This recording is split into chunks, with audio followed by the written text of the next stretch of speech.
Mensagem dessa noite: anotações para Deus. Nós vamos meditar em Malaquias, capítulo 3, do verso 13 ao 18. Vamos pensar a respeito desse tema, anotações para Deus. Curioso, né? Nossa intenção é que essa palavra venha a fortalecer o seu coração e também fazer com que você reflita na sua caminhada com Deus. Você reflita como tem sido essa caminhada até aqui. Estamos encerrando o ano, já estamos em novembro, né? E como foi aí esse ano seu para Deus? Como é que foi essa caminhada com Jesus? Você caminhou um pouco mais, aprendeu dele, ficou mais parecido com ele. Nós sabemos que relacionamentos são meios pelos quais tanto nós quanto outras pessoas podem ser transformadas em pessoas mais parecidas com Jesus. Relacionamentos são muito importantes. E sempre fica o desafio, sermos pessoas que vão construir relacionamentos que farão com que pessoas venham conhecer Jesus e ficar firme nos caminhos de Deus. E não pessoas que vão ser, de alguma forma, um meio para que outros se afastem de Deus ou venham tropeçar nessa caminhada. Então, relacionamentos são importantes. No texto que nós vamos meditar essa noite, Malaquias, no capítulo 3, aí, a partir do verso 13, nós vamos ver dois tipos de coração. De como esses corações acabam atraindo corações similares. E em alguns momentos afastando as pessoas de Deus, em outros momentos aproximando elas de Deus. Então, eu gostaria que você pensasse a respeito disso, como tem sido a sua caminhada até aqui. Nós estamos caminhando para o término do ano. Como foi este ano para Deus, a partir da sua vida? Como foram os seus relacionamentos? Os seus relacionamentos te aproximaram de Deus? Você aproximou pessoas de Deus? Ou você se afastou gradativamente de Deus esse ano? Ou você fez com que pessoas se afastassem? Relacionamentos são importantes. E os nossos corações atraem corações similares ao nosso. Então precisamos sempre meditar nisso. Vamos orar pedindo a direção de Deus? Senhor Deus, nesse momento pedimos, Senhor, que o Senhor direcione os nossos corações não apenas a ouvir a Tua palavra, mas também de entendê-la, crer nela e, de fato, praticá-la. Sabemos, Senhor, que pelas nossas próprias forças não vamos conseguir. Nosso coração ainda, infelizmente, tem a presença do pecado. E a nossa vontade, muitas das vezes, é inclinada à desobediência. Mas nós sabemos também que temos um novo coração em Cristo Jesus. E a partir dessa nova vida, nós podemos, sim, viver de uma maneira que lhe apraz. Podemos desejar as coisas que o Senhor deseja, amar as coisas que o Senhor ama e abandonarmos uma vida, Senhor, que te desagrada. Ajuda-nos, Senhor, porque sabemos que sem Jesus Cristo, nosso Senhor, nada podemos fazer, Senhor. Ajuda-nos. É o que pedimos em nome de Jesus. Amém. Grande ideia. A palavra do Senhor traz respostas diferentes a partir de corações diferentes. Ou seja, a palavra de Deus, quando é pregada, ela traz respostas diferentes. Mas essas respostas são reflexos do coração que tem acesso a essa palavra. Malaquias, que quer dizer mensageiro do Senhor, trouxe uma série de mensagens confrontando Israel em seus pecados. Confrontando Israel na sua adoração irresponsável, insincera e muitas das vezes só de fachada. Malaquias confrontou isso, confrontou esse coração, confrontou essa desobediência. E aí espera-se resposta. E a partir daqui nós vamos ver dois tipos de respostas que são fruto de dois tipos de coração. Corações que temem o Senhor e corações que não temem. Então por isso, essa grande ideia traz esse resumo do que esse texto quer dizer. A palavra do Senhor, ela traz respostas diferentes a partir de corações diferentes. A ideia aqui desse texto, meus irmãos, é fazer com que aqueles que são fiéis sejam encorajados a continuar a serem fiéis. E aqueles que têm sido rebeldes, impenitentes e que têm resistido à palavra do Senhor, venham se arrepender da sua rebeldia antes que sejam destruídos. O alvo desse texto é esse. E para os nossos corações a mesma coisa. Se você tem mediante a graça e capacitação do Senhor perseverado, que esse texto venha a te encorajar a continuar assim, na dependência do Senhor diária. E se de alguma forma você tem se encontrado diante dessa palavra como alguém rebelde, que tem inclusive questionado a bondade e o caráter de Deus, como nós acabamos de cantar nessa última música, que essa palavra venha confrontar seu coração e venha mudar isso na sua vida. Eu sei que como pregador eu não tenho a capacidade de fazer você mudar, nem espero isso, mas eu sei que por meio da ação do Espírito Santo de Deus e da palavra, corações são transformados. Então nós oramos e eu confio que o Senhor fará isso, se Ele assim desejar. Quais tipos de resultado a palavra vai produzir nos corações? Quero meditar com vocês em relação a isso. E a primeira coisa que nós podemos dizer é que o coração que não teme a Deus, ele produz endurecimento. A palavra de Deus acaba produzindo endurecimento. Então, de novo, a palavra de Deus, quando tem contato com corações que não temem a Ele, produzirá endurecimento. É o que nós vamos ver aí a partir do verso 13. Vamos ver que aqui o povo insultava a Deus. Eu vou ler na Almeida 21, que diz, verso 13: As vossas palavras foram hostis contra mim, diz o Senhor. Mas perguntais, o que falamos contra ti? Falastes que é inútil servir a Deus. Que vantagem tivemos por ter cuidado em guardar os seus preceitos e por termos lamentado diante do Senhor dos Exércitos? Uma pergunta: que vantagem tivemos? Pois agora consideramos felizes os orgulhosos. Os que cometem maldade prosperam.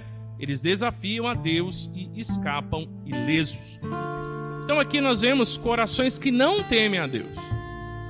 Malaquias tinha trago uma palavra de confrontação ao povo, e parte desses corações respondeu mal. Respondeu de tal forma que insultou a Deus. Então nós vemos que de certa forma eles tratam Deus como um homem qualquer. Porque aí no verso 13 eles perguntam, mas de que maneira nós falamos contra ti? Eu disse para os irmãos que o livro ele é dividido em 6 acusações. Essa é a última do livro. E essa é a mais pesada de todas. Porque Deus está dizendo, olha, vocês falaram contra mim. Vocês me ofenderam. Né? Vocês falaram palavras duras contra mim. Ou seja, o que vocês fizeram foi pesado. Essa é a acusação mais pesada do livro. E por que eles vão perguntar, mas o que falamos contra ti? Porque eles acham que pode enganar a Deus. Eles acham que Deus não sabe. Eles estão mais uma vez se fazendo o quê? De inocentes. Eles não têm nenhuma consideração para com Deus. Deus está dizendo, vocês falaram palavras duras contra mim. E eles respondem, mas não me lembro. O que a gente falou contra o Senhor? Sabe aquela pessoa que faz as coisas erradas e quando você vira para ela e fala assim, por que você fez isso? A pessoa vira para você e fala assim, mas o que eu fiz? Ela sabe o que ela fez.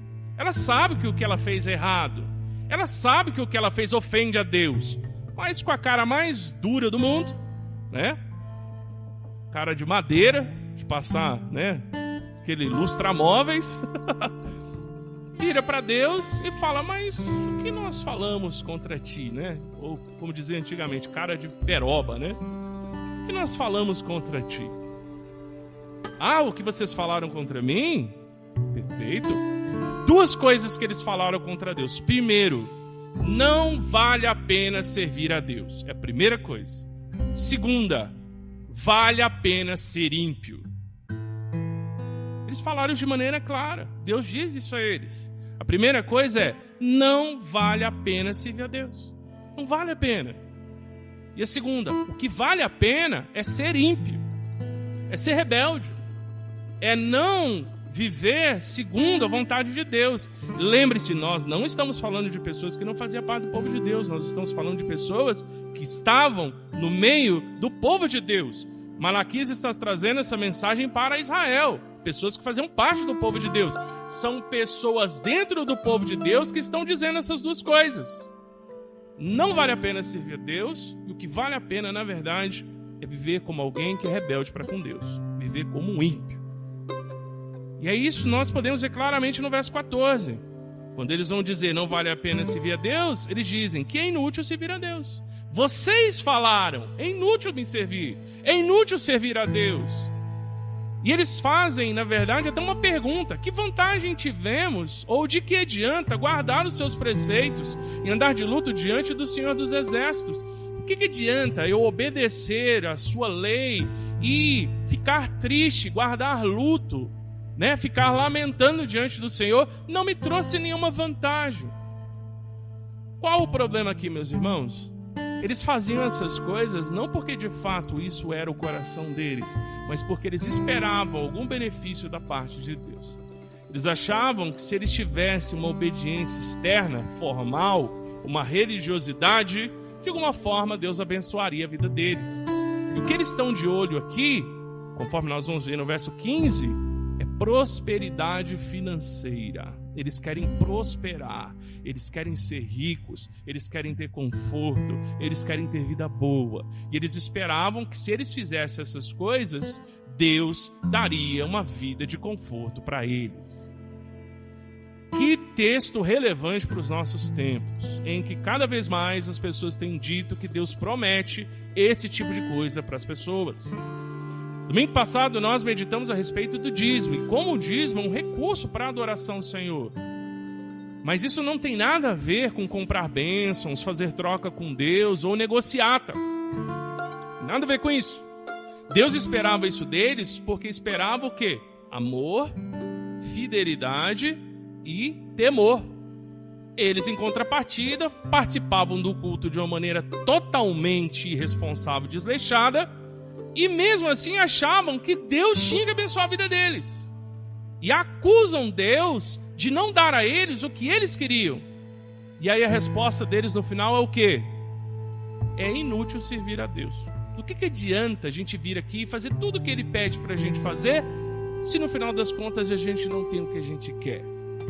Então aqui é um coração que está tentando manipular Deus, está tentando se aproveitar de Deus, está tentando tirar algum proveito. E quando não tem isso, diz: é inútil servir ao Senhor. Totalmente inútil, não tem vantagem nenhuma.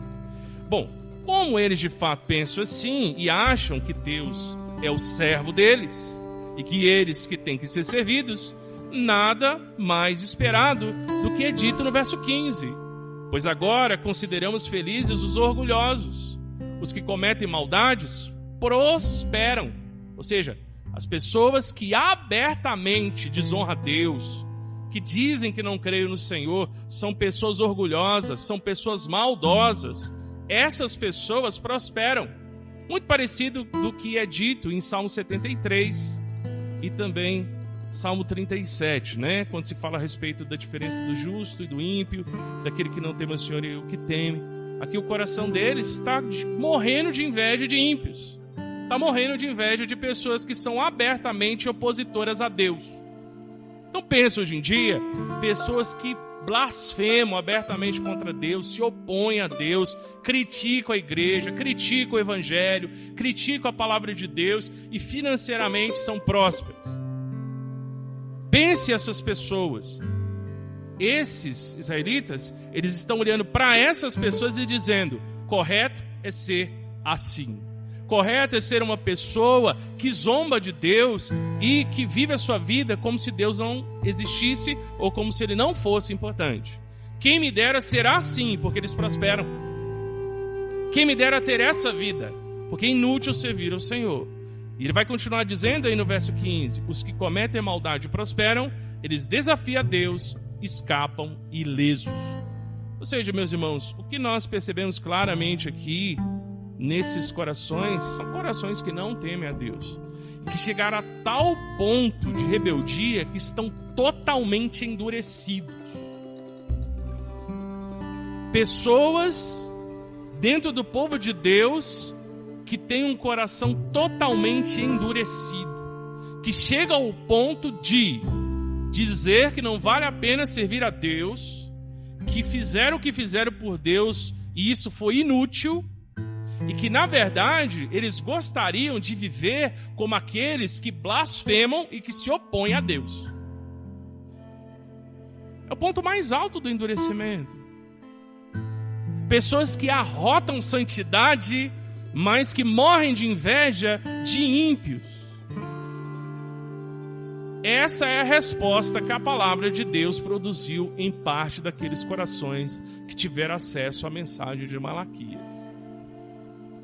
Então, isso nos desafia, principalmente a gente que prega, ou você que prega a outros, tem pregado o evangelho, tem compartilhado a palavra de Deus. Para nós pais também, acabamos de apresentar a Camila, né? Cada um de nós aqui tem filhos. Desafiador é, às vezes, a gente compartilhar a palavra com os nossos filhos e encontrar corações assim. Corações assim. Ou com familiares, ou com outra pessoa. E especificamente para a gente que ensina na igreja, encontrar corações assim. Que quanto mais você prega a palavra de Deus, mais duro o coração se torna. Mas, meus irmãos, isso é um dos resultados esperados da palavra. Nem todas as pessoas vão crer. Nem todas as pessoas vão se submeter à palavra. Alguns terão seu coração endurecido. Uma metáfora antiga, uma analogia antiga em relação à palavra de Deus e os corações, eu já compartilhei isso algumas vezes, talvez você se lembre, é comparar a palavra de Deus ao sol e os corações a uma vela e uma peça de barro que está secando. Se você colocar uma vela, ainda mais nessas semanas calorentas de mais de 40 graus que nós estamos enfrentando aqui, né? Se você colocar uma vela, não acesa, uma vela, no sol, no meio-dia, e colocar uma peça de barro que ainda está úmido, não secou, também debaixo do mesmo sol, você vai ver que o mesmo sol ele produz resultados diferentes. Na peça de barro, a peça ela vai desidratando, ela vai secando. À medida que ela seca, ela vai secando a tal ponto que ela trinca. Ela fica tão dura que ela trinca, ela quebra. Ela sofre uma deformação. Então, quanto mais sol aquela peça de barro é exposta, mais dura ela fica. Em contrapartida, a vela, quanto mais tempo a vela fica exposta ao sol, mais ela amolece, até o ponto que ela pode inclusive derreter, se transformar num estado líquido. Assim são os corações. O sol da palavra de Deus, com seu calor, endurece alguns corações e amolece outros. E aqui nesse caso, o que está acontecendo no primeiro grupo é um endurecimento tremendo. A mesma palavra, que é calor, que é luz, que purifica, que é fogo purificador, uma mensagem direta, confrontativa, que Malaquias traz ao povo de Deus, deveria produzir o quê? Corações arrependidos, derretidos. Mas nós encontramos um grupo de corações que é duro, que quando é confrontado na adoração ao Senhor, na superficialidade da adoração, na falta de honra que eles tributam a Deus, e no fato de terem corações egoístas e manipuladores, o que você encontra são corações que ficam mais e mais e mais duros. E isso que acontece em igrejas que expõem a palavra de Deus. Nunca, assim, não que não possa acontecer, eu creio que pode. Mas no geral o que nós temos visto é que nunca são todos os que de fato se quebrantam. Alguns corações vão sendo endurecidos. Inclusive algumas pessoas deixam a igreja. Porque vai chegando num ponto em que a pessoa ela não tolera mais a verdade. A palavra de Deus diz que nos últimos dias os homens não suportariam mais a sã doutrina. O que é a sã doutrina? A doutrina bíblica, a verdade, que Deus quer que nós saibamos. E, como quem tem coceira nos ouvidos, eles iriam procurar pessoas que dissessem o que eles querem ouvir. Que a Bíblia vai dizer são os falsos mestres. Essa coceira é aquele incômodo, né? Pensa aquela coceirinha chata, que você está tentando ali prestar atenção, e fica ali te incomodando. Então o ensino da palavra de Deus vai incomodando, aquilo ali vai causando um distúrbio, uma contrariedade, né? A pessoa, não está certo, eu não acredito nisso, isso não é assim. Isso vai incomodando, até o ponto que a pessoa procura lugares que vão ensinar o que ela gosta, o que ela concorda, o que ela crê. Por isso, muito cuidado com as suas convicções, porque pode ser que para você faça todo sentido o que você acredita, mas você de fato tem pensado se o que você crê é o que a palavra de Deus ensina? Porque quanto mais eu e você somos expostos à palavra de Deus, mais esse resultado se torna presente. Ou os nossos corações são quebrantados, ou os nossos corações são endurecidos. E aqui nesse ponto, o endurecimento chegou a tal maneira que eles chegaram ao ponto de dizer que é inútil servir a Deus. Que bom mesmo é quem vive de uma maneira em que Deus é blasfemado e desonrado. Chegaram a esse ponto. Na cabeça deles, eles estavam cobertos de razão. Na cabeça deles, fazia todo sentido o que eles criam, o que eles faziam. Eles estavam corretíssimos. Tanto que eles têm coragem de virar para Deus e dizer: mas o que nós falamos contra ti? O que nós falamos contra o Senhor? Então o coração orgulhoso, ele é sempre cheio de razão em todas as coisas. Mas esse justamente é o problema. O fato de não perceber a própria cegueira e dureza do próprio coração. Eles chegaram a um ponto de endurecimento tal que eles tiveram coragem de abertamente confrontar a Deus. No começo, eram murmúrios, reclamações, falatórios de canto, de boca, em algum cantinho, e Deus ouvia aqueles murmúrios. Agora a coisa já estava aberta, porque eles não estavam falando sozinhos, eles estavam falando entre eles.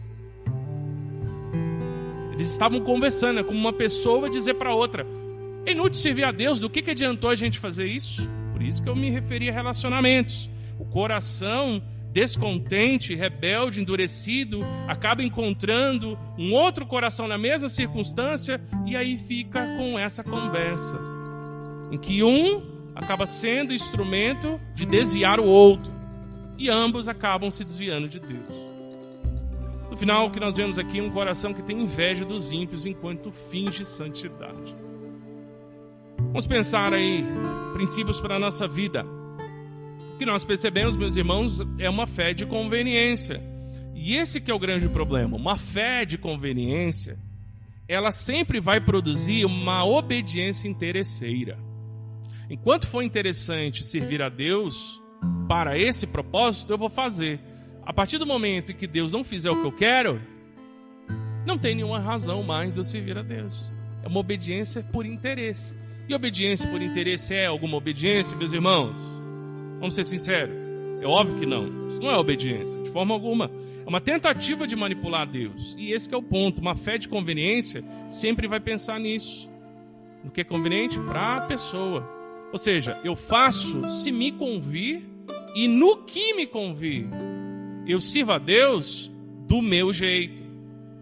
A partir do momento que não for mais interessante para mim, ou não for mais o meu jeito, não tem mais nenhuma utilidade ou motivo a servir a Deus. Cuidado com isso. É esse pensamento que estava por trás aqui da vida dos israelitas que chegaram a esse nível de endurecimento. É como eu ouvi uma vez um missionário dizer: se é Senhor, é sim. Se é Senhor, é sim. Agora, se é não, então não é Senhor. Não é Senhor. Para Deus não existe não. Só existe sim. Nós estamos servindo a Ele, não é Ele que está nos servindo. E vemos e convenhamos, você quer realmente um Deus que te sirva? Para pensar se tem utilidade isso. Que tipo de Deus é um Deus que se rebaixa para nos servir como se fosse o nosso empregado? Vocês acham que Deus seria assim? Um Deus eterno, todo-poderoso, infinito em todos os seus atributos. Você acha que um Deus desta maneira, com essa natureza, com essas características, você acha que um Deus assim iria ser o nosso empregado? Eu não queria um Deus assim. Eu não queria crer num Deus assim, porque um Deus assim é um Deus falso. Deus não pode ser assim.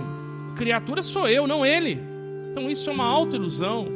É fazer com que Deus se transforme no nosso servo. E não pode ser assim. Por fim, nós percebemos que existe limite até mesmo para a rebeldia. Existe limite para todas as coisas nessa vida, não tem? Não tem limite para tudo? Até para a rebeldia tem que ter. E eles chegaram no limite. Ou seja, aqui, meus irmãos, é aquela situação difícil de admitir. De certa forma, causa até um temor no nosso coração dizer isso, mas parece que eles chegaram num ponto de obstinação tão grande que não tem mais volta. Uma pessoa chegar nesse ponto, muita obstinação. Então até mesmo para a rebeldia tem limite. Nós temos que tomar cuidado para não atravessar essa linha. Você sabe até onde ela vai? Ninguém sabe. E quando a gente descobre, é tarde demais. É tarde demais. Nós sabemos que virá julgamento sobre esse povo por causa justamente desse coração. Isso estava acontecendo por quê? Por causa do desejo que eles tinham de prosperar, de fazer o que eles queriam e não ter de prestar contas a Deus, conforme é dito aí no verso 15. Eles queriam ser orgulhosos, porque eles chamam os orgulhosos de felizes, soberbos, né? Diz que eles são felizes. Eles queriam ser prósperos, porque eles dizem que os que praticam o mal prosperam. E eles queriam fazer o que eles queriam e escapar ilesos. Ou seja, eu quero fazer o que eu quero e não ter consequências. Bom é viver assim. Que é, na verdade, o coração de hoje. A nossa cultura é assim. A nossa cultura ocidental hoje é assim. As pessoas, elas querem pecar o quanto elas quiserem, do jeito que elas quiserem, na intensidade que elas quiserem, quantas vezes elas quiserem, sem nenhuma consequência. Sem nenhuma consequência. Por que a agenda pro aborto é tão forte? Porque todo lugar que tem imoralidade sexual tem agenda pro aborto. As pessoas querem desfrutar da sua sexualidade sem nenhum limite. Querem ter vida sexual com quem quiser, do jeito que quiser, quantas vezes quiser, o tempo que quiser. E não querem arcar com as consequências de gerar uma vida. Porque eu não sei se vocês sabem, se Deus te deu um aparelho reprodutor, e a cada pessoa nesse mundo, e esse aparelho reprodutor funciona, o aparelho reprodutor humano, ele não depende dos seus valores para funcionar, né? Não tem uma programação assim, ó, você é cristão, você é cristã, ok, agora vai funcionar. Se você não é, não, esse daqui não vai funcionar. Não funciona assim. Deus dotou todas as pessoas de uma capacidade de reproduzir e gerar vida, independente do que elas acreditem. Então, esse que é o problema. As pessoas, elas querem ter uma vida de moralidade ampla, sem nenhuma restrição em absolutamente nada. Nenhum tipo de experiência de sexualidade pode ser limitada hoje em dia. Essa é a agenda. E aí vem as consequências, vem DST, vem gravidez, vem um monte de coisa. Só que isso é um problema. O que a gente faz? Muda de vida? Não, tira o problema. E no caso de uma vida, a vida é um problema. Tira-se a vida, pronto, resolveu. Resolveu. Eu estou pegando um exemplo, mas você pode ver muitos outros. As pessoas hoje querem fazer o que querem e não querem ter consequências. E é isso que o povo de Israel, de certa forma, queria. Eles queriam fazer o que queriam e sair ilesos. Eles queriam prosperar. Eles queriam estar em paz. Eles queriam pecar em paz. Então, como aquela pessoa que diz, olha, não me incomoda não, me deixa pecar em paz. Para de ficar falando na minha cabeça. Me deixa pecar em paz. Eu quero pecar em paz. Como se pecar em paz fosse possível. O pecado em si já traz toda a perda de paz. Esse era o coração deles. E aqui, nesse caso, eles têm o quê? Desejo por uma vida próspera. A busca pelas riquezas materiais nos afasta de Deus. 2 textos da palavra de Deus que nos falam algo a respeito dessa busca desenfreada por riquezas. Em Provérbios capítulo 23, no verso 4 e no verso 5, o autor diz: não se desgaste tentando ficar rico. Tenha bom senso. Quando você menos esperar, a riqueza acabará, pois a sua vida se transformará e voará como uma águia. Aqui eu estou lendo na NVI. Quando fala sua vida, é a riqueza. Então, ou seja, a riqueza ela um dia vai embora. E também em 1 Timóteo, capítulo 6, no verso 9 e 10, o apóstolo Paulo traz uma exortação muito importante. Ele diz: os que querem ficar ricos caem em tentação, em armadilhas e muitos desejos descontrolados e nocivos, que levam os homens a mergulharem na ruína e na destruição. Pois o amor ao dinheiro é a raiz de todos os males. Algumas pessoas, por cobiçarem o dinheiro, desviaram-se da fé e se atormentaram com muitos sofrimentos. Então, acho que é bem claro a instrução do apóstolo Paulo aqui dizendo: olha, se você fica correndo atrás de dinheiro, você vai cair em tentação, armadilha, desejo descontrolado e nocivo, você vai mergulhar na ruína e na destruição, porque o dinheiro, esse amor desenfreado a ele, é a fonte de muitos males, e muitas pessoas acabaram se desviando da fé e se atormentando com muitos sofrimentos. Vale a pena? Aqui o povo de Israel queria uma vida próspera e ilimitada em prazeres. O final é endurecimento. Se transformar em inimigos de Deus. Em contrapartida, uma frase que eu sempre gosto de citar do missionário Martin Jim Elliot, né? Sempre vem à mente quando a gente fala disso. Ele falando a respeito dos tesouros eternos que nós temos em Cristo Jesus e de como eles são valiosos. Ele fala, né? Não é tolo aquele que abre mão do que não pode reter para ganhar o que não pode perder. Então, se você abrir mão do que no final das contas você não vai conseguir segurar, que são as coisas dessa vida, um dia a gente morre e não leva com a gente. Se você abrir mão disso para poder obter aquilo que você não tem como perder, você é uma pessoa inteligente, você é uma pessoa sábia. Está fazendo uma excelente escolha. Excelente escolha. Nós podemos desfrutar de muitas coisas dessa vida. O que nós não podemos é fazer dessas coisas o nosso Deus. Esse é o ponto. Então, ele nos exorta quanto a isso. Meus irmãos, Jesus Cristo, ele nos chama a deixar tudo, a fim de obter tudo. Nós temos que abrir a mão de todas as coisas que nos prendem a essa vida, a fim de obter tudo aquilo que vale mais do que qualquer outra coisa nessa vida. Aqui o povo estava se atendo ao seu próprio prazer, ao seu deleite, ao seu conforto e à sua ganância, à sua avareza. O desejo que ele tinha no seu coração de ser servido. Isso estava fazendo com que eles se transformassem em inimigos de Deus. Que eles diziam que era inútil servir a Deus, porque Deus não estava servindo aos propósitos que eles queriam. Deus não me dá o que eu quero. Se for assim, é inútil servi-lo. Bom mesmo é viver como as pessoas que viram as costas para Deus. Tudo isso por causa de avareza e desejo de prazer. Quantas pessoas, conforme o apóstolo Paulo diz, estão se acabando pelo que no final não é nada. Pelo que não é nada.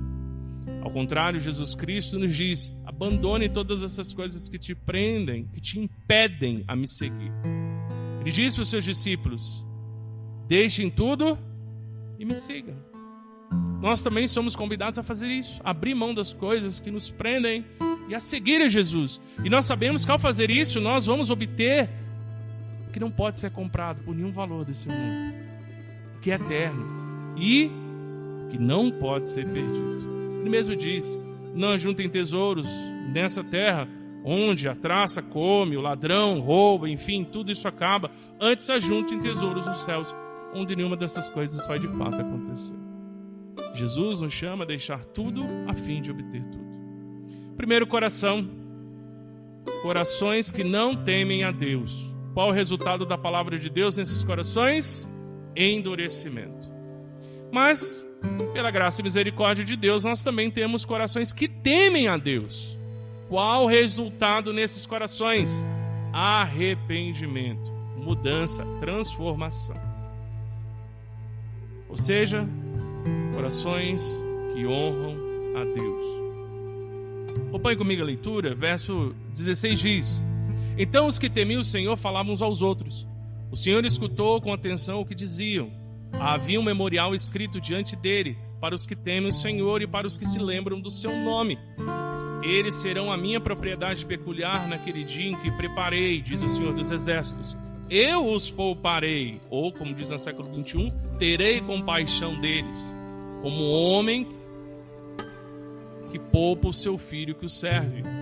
Então, vocês verão mais uma vez a diferença entre o justo e o ímpio, entre o que serve a Deus e o que não serve.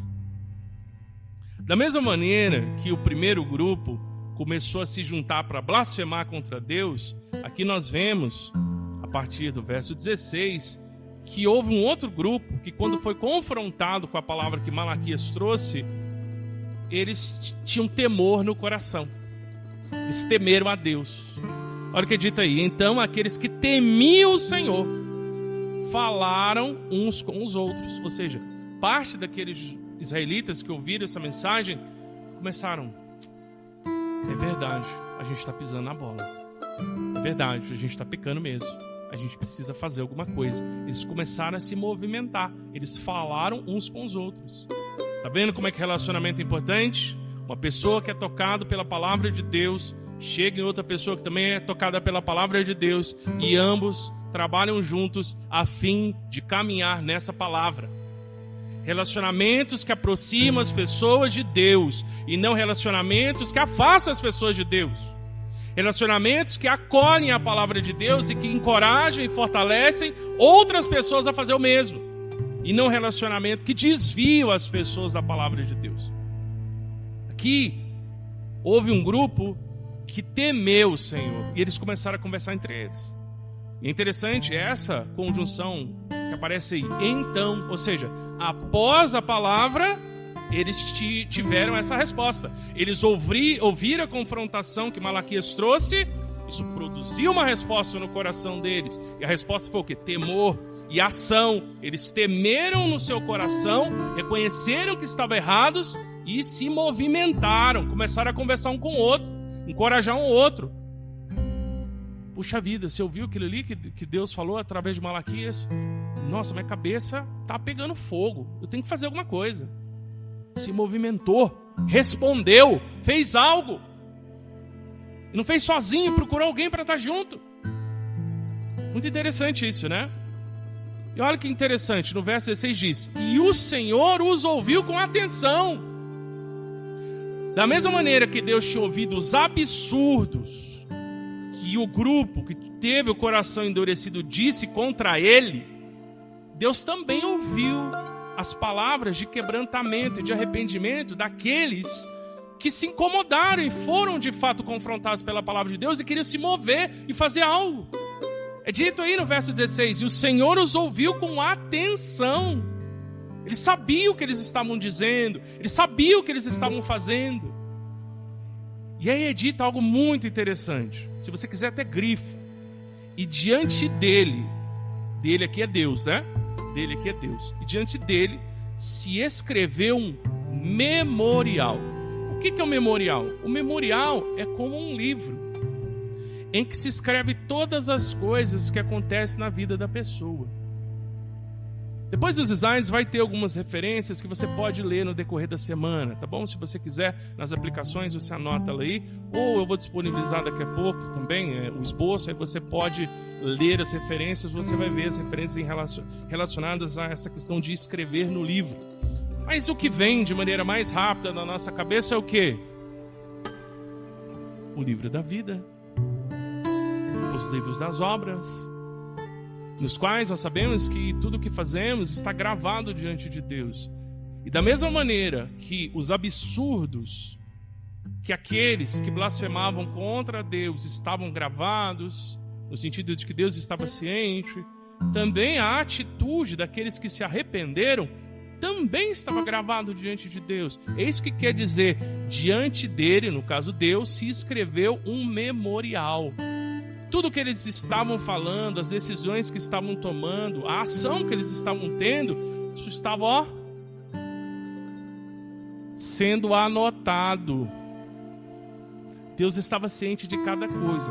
Como isso acontece, eu não sei, o texto não nos explica, mas é dito que há um memorial diante de Deus. Então tudo que a gente faz fica gravado. Deus está ciente disso. Inclusive as nossas atitudes de se arrepender e buscar a Deus verdadeiramente. O Senhor tem isso gravado. Importante isso. Deus não anota só os nossos erros e dureza, também anota o nosso arrependimento e desejo de buscá-lo. Está lá. E isso é encorajador, porque a ação deles foi gravada diante de Deus. E por que isso foi gravado? Para que os que temiam o Senhor e para os que honravam o seu nome. Dito aí. Isso estava gravado por causa deles e para eles. Qual o resultado disso? Qual o resultado de estar gravado? Deus vai ter compaixão, misericórdia e graça por aqueles que o temem, que é o que nós lemos aí no verso 17. E naquele dia, se referindo ao futuro, quando ele vier julgar o seu povo, ou seja, uma profecia, quando o Senhor vir julgar o seu povo, falamos disso, né, alguns domingos atrás, e naquele dia que preparei, eles serão meus, diz o Senhor dos Exércitos, minha propriedade exclusiva, terei compaixão deles, como um homem que tem compaixão de seu filho que o serve.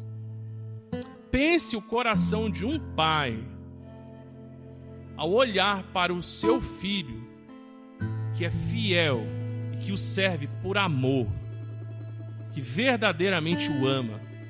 Pense o coração que esse pai vai ter ao receber o seu filho, ao retribuir o seu filho. E nesse caso a retribuição é a salvação. Deus não derramará sua ira sobre esses. Ele vai ter compaixão, ele vai ter misericórdia, ele vai ter graça, ele vai separar estes. E esses serão como um filho que o serve, ou seja, um filho chegado, um filho do amor de Deus.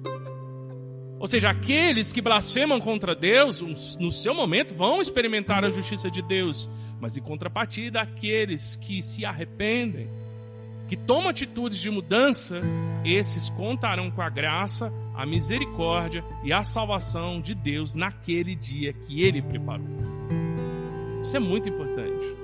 Você veja que Deus não espera de nós perfeição em todas as coisas, porque infelizmente nós sabemos que nessa vida ainda teremos muitas falhas. Mas o que Deus requer de nós é um coração quebrantado, contrito, arrependido e aberto para ouvir a sua palavra e acolhê-la com temor, respeito, confiança, quebrantamento. Se você tiver que pedir perdão a Deus, sincero, 100 vezes ao dia pelos seus pecados, faça isso. Faça isso. Desenvolva um coração que é sensível para com os seus pecados. É o que os puritanos chamavam de o autoexame. Nós precisamos desenvolver isso. Talvez até numa das escolas bíblicas futuras eu vá estudar isso aí. Isso é um assunto muito interessante. Mas nós precisamos ser sensíveis a isso. E eles foram sensíveis à palavra de Deus porque eles tinham temor a Deus. E isso produziu neles o quê? Arrependimento, mudança de coração. E eles desfrutariam dessa compaixão. Eles poderiam contar com isso. Por fim, esse texto nos deixa uma promessa de que nesse dia, o dia que o Senhor preparou, o dia em que Ele vai ter misericórdia daqueles que Ele tratará como seus filhos que o servem, aqueles que se quebrantam mediante ouvir a sua palavra, Deus diz em relação a esse dia: então vereis outra vez, ou seja, não é a primeira vez, isso já aconteceu outras vezes na Bíblia, vocês vão ver mais uma vez a diferença entre o justo e o mau, o ímpio, entre o que serve a Deus e o que não serve. Hoje as coisas estão confusas. Hoje, para o que serve, a impressão é que Deus não está vendo e que não vale a pena servir. É parecido com o coração do ímpio. A gente começa a ouvir essas palavras enganadoras de pessoas ímpias que querem se aproveitar de Deus e não tem nenhum temor a Deus e começa a achar que isso é verdade. Não vale a pena a gente levar a vida com Deus a sério. Não vale. O que eu ganho com isso? Inimizade, rejeição, solidão, tristeza, descontentamento, incompreensão. Não vale a pena. Bom mesmo é viver como alguém que não serve a Deus. A gente começa a pensar isso. Mas, meus irmãos, você que tem lutado e tem de fato levado a sério o propósito de ter uma vida que agrada a Deus, vai ter um dia que Deus preparou, que vai ficar claro a diferença da sua vida para quem não leva as coisas de Deus a sério. Vai ficar claro. Hoje talvez não seja tão claro, mas vai haver um dia em que vai ser claro como cristal, transparente. Vai ser perceptível a vida de quem realmente serve a Deus e também a vida de quem não serve. Hoje as coisas estão confusas. Pessoas que levam o seu relacionamento com Deus e o seu relacionamento com Deus na igreja, envolvimento com a igreja, com o reino de Deus, com a obra de Deus, leva a sério, e outros não. Servem a Deus como querem, do jeito que querem, quando querem e se quiserem. Hoje as coisas estão confusas. E não é só para membro, não, para pastor e líder também. Tem líder que faz as coisas do jeito que quer, na hora que quer, ensina o que quer. As coisas estão confusas hoje em dia. Cada vez mais a gente olha as igrejas e pensa: aonde que tudo isso vai parar? Aonde? Juventude distante de Deus, casamentos destroçados, famílias arrebentadas, escândalos envolvendo liderança, falta de temor e falta de zelo para com as coisas de Deus. Sabe, aquela vida de fato incendiada pelo amor a Deus, frieza espiritual para todo canto, indiferença para as coisas de Deus. Deus e a igreja é sempre segunda opção na agenda das pessoas. As coisas estão confusas. Estamos vivendo esse tempo. E provavelmente essas coisas vão ainda se arrastar um bom tempo assim. Mas isso não vai ser assim para sempre. Agora é. Infelizmente agora é. Mas vai ter um momento, como foi na época do tempo de Israel, né? Aqui em que Malaquias diz, as coisas são confusas, mas vai haver um momento que Deus preparou. Verso 17. E naquele dia que preparei. Deus tem um dia para isso. Eu e você não sabemos qual dia é, não está na nossa agenda, né? Ele não falou, mas Ele sabe. Naquele dia vai ser transparente como cristal a diferença de quem serve a Deus e de quem não serve. Terrível dia será esse. A boa notícia é que nós não precisamos estar do lado dos que não servem. Nós podemos estar do lado dos que servem, se tivermos um coração que verdadeiramente teme a Deus e que responde à palavra de Deus com verdadeiro arrependimento. Não é tristeza, não, porque tristeza sem mudança é remorso. A Bíblia chama de maneira bem clara, isso é remorso. O pecado sempre produz tristeza. Ele pode produzir no primeiro momento uma alegria momentânea, mas depois no final a gente sabe que é tristeza. O pecado sempre a longo prazo, e às vezes a curto também, produz tristeza. Mas tristeza, por causa do pecado sem mudança, o nome é remorso. Remorso não muda a vida de ninguém. Arrependimento, ele é acompanhado da tristeza, mas ele também é acompanhado da ação, da mudança. E diante disso nós podemos pensar aí como esse texto vai, de certa forma, trazer, né, para os nossos corações esperança. Primeira delas aí, primeiro princípio que eu gostaria de trazer para os irmãos, com base nessa verdade de corações, né, que temem a Deus e respondem em arrependimento à palavra de Deus.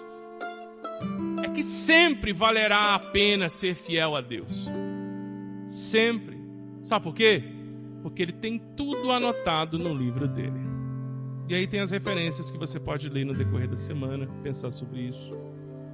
Aí. Em Apocalipse, capítulo 20, a partir do verso 12, é dito que a terra, o mar, enfim, todos os lugares onde as pessoas morreram, deram seus mortos. E foi aberto os livros, aparece lá. E diz que cada uma dessas pessoas foi julgada segundo o que estava escrito nos livros. O que é esse julgado segundo o que está escrito nos livros? É o que as pessoas fizeram, é a vida delas. E elas foram julgadas com base nisso. Então o que as pessoas fizeram das suas vidas? Está lá. Tudo escrito. Tudo bem que Apocalipse é um livro muito simbólico. Não sei se necessariamente é um livro mesmo. Mas a ideia é que todas as coisas estão registradas. E é dito no final que todo aquele que não tinha o seu nome inscrito no livro da vida foi lançado no lago de fogo e enxofre por toda a eternidade. Então, meu irmão, minha irmã, nós não tememos o juízo de Deus para a condenação, nós que já cremos no Senhor Jesus, porque nós sabemos que a ira de Deus foi descarregada sobre ele. E por isso nós temos a salvação. Mas nós temos um julgamento da parte de Deus em relação às retribuições que teremos. Porque todas as coisas que fazemos na nossa vida vai ter uma retribuição na eternidade. São chamados galardões. E também retribuições de desonra por todas as coisas que deixamos de fazer ou fizemos de maneira inadequada. Então, todo mundo que é crente não precisa ter necessariamente o medo do inferno se você nasceu de novo. Nós podemos ter segurança na nossa salvação, mas o que nós temos que ter em vista é que um dia Deus trará a retribuição de cada coisa para nós crentes, para nossa honra ou desonra. Agora, aqueles que ainda não têm o Senhor Jesus Cristo como seu único e suficiente Salvador, eles não têm o seu nome escrito no livro da vida. E aí, o Senhor retribuirá a cada coisa que fizeram. O que está escrito lá. Então, pegando isso de maneira geral, esse parênteses que eu fiz aqui, eu gostaria de deixar esse princípio contigo. Sempre valerá a pena ser fiel a Deus. Sempre. As pessoas não veem, mas Deus vê. As pessoas não retribuem, mas Deus retribui. Ele é justo. Ele é justo. Todas as coisas estão patentes diante dos olhos dele. Outra coisa a se pensar é essa pergunta: como pode um indivíduo, uma pessoa, permanecer fiel a Deus no mundo sem fé? Malaquias, ele vai nos dar 3 dicas importantes. Vamos dar uma olhada rapidinho? Primeiro, prometa ser fiel a Deus mesmo que as pessoas ao seu redor não sejam. Prometa ser fiel, mesmo que as pessoas não sejam. Seja fiel você. Seja fiel você. Segunda coisa, cerque-se de um grupo de pessoas com ideias semelhantes para incentivo. Você veja que essa palavra produziu um resultado no coração deles e eles começaram a falar uns com os outros. Ou seja, se cerque de pessoas assim. Porque esse grupo, ele conversou entre si, conforme está dito aí. E aí, se você quiser anotar uma referência interessante para pensar sobre isso, é Hebreus 10, 25. No sentido de que nós sempre temos, enquanto Jesus não volta, e o tempo vai se transformando cada vez em mais curto, ter meios para incentivar uns aos outros, encorajar uns aos outros a continuar firmes nos caminhos do Senhor. Nós precisamos nos encorajar mutuamente. Terceira dica que Malaquias dá: lembre-se que um dia, o dia do ajuste de contas chegará. Ele vai chegar. Então, portanto, mantenha uma perspectiva de longo prazo. Não fique pensando que é aqui agora. Tenha uma perspectiva mais a longo prazo. Porque o importante é se preparar para aquele dia. O amanhã é muito perto e muito efêmero. Nós não vivemos para o amanhã, nós vivemos para a eternidade. É diferente. Por último, meus irmãos, último princípio que eu acho que dá para deixar para a gente aí. Lembre-se, tudo tem sua hora nessa vida. O dia do acerto de contas com Deus também.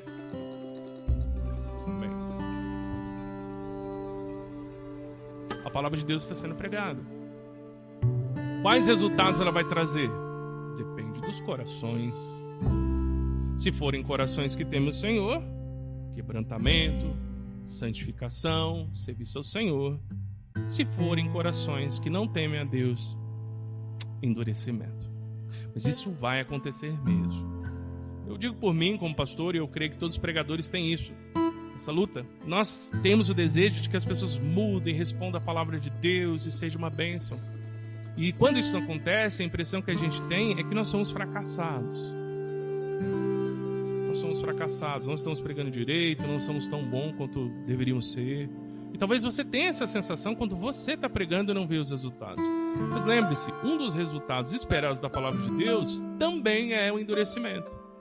E um excelente exemplo, na verdade eu vou dar dois exemplos bíblicos de ministérios assim foram Jeremias teve um ministério assim, e um outro ministério muito parecido com o Jeremias, sabe quem foi? Paulo. Veja o último capítulo de Atos, quando ele está pregando para os judeus, e os judeus, para ele, nem bola dá. Mas ele continuou pregando. Agora, o apóstolo Paulo teve um ministério fracassado? Acho que ninguém diria isso, né? Biblicamente não tem como afirmar isso. Mas não é fácil, nós não vemos resultado, não é fácil. Então deixo aí com você também esse encorajamento. Continue firme. É um encorajamento para o meu próprio coração. Você veja que eu estou pregando, mas isso também prega para mim, né? Que o Senhor me ajude nisso, conto com a graça dele. E temos lutado para permanecermos fiéis, mesmo que os corações se endureçam. Apesar de também estamos tendo o testemunho e testemunhado também a resposta positiva de alguns corações. Isso tem sido muito encorajador e muito bom. Tem nos alegrado muito. Quais anotações fizeram de você para Deus? Quais anotações fizeram de você para Deus?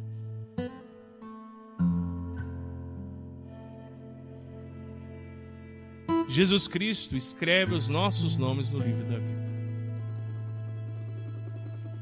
Por meio de Jesus, você pode ter o seu nome inscrito no livro da vida. E se você já tem, lembre-se, se dependesse de nós, o nosso nome ia estar escrito, grifado na caderneta do juiz. Lembra lá da caderneta? Mas por causa de Jesus, o meu e o seu nome está escrito no livro da vida. E por isso ele é digno de todo louvor e de toda adoração pelos séculos dos séculos. Amém?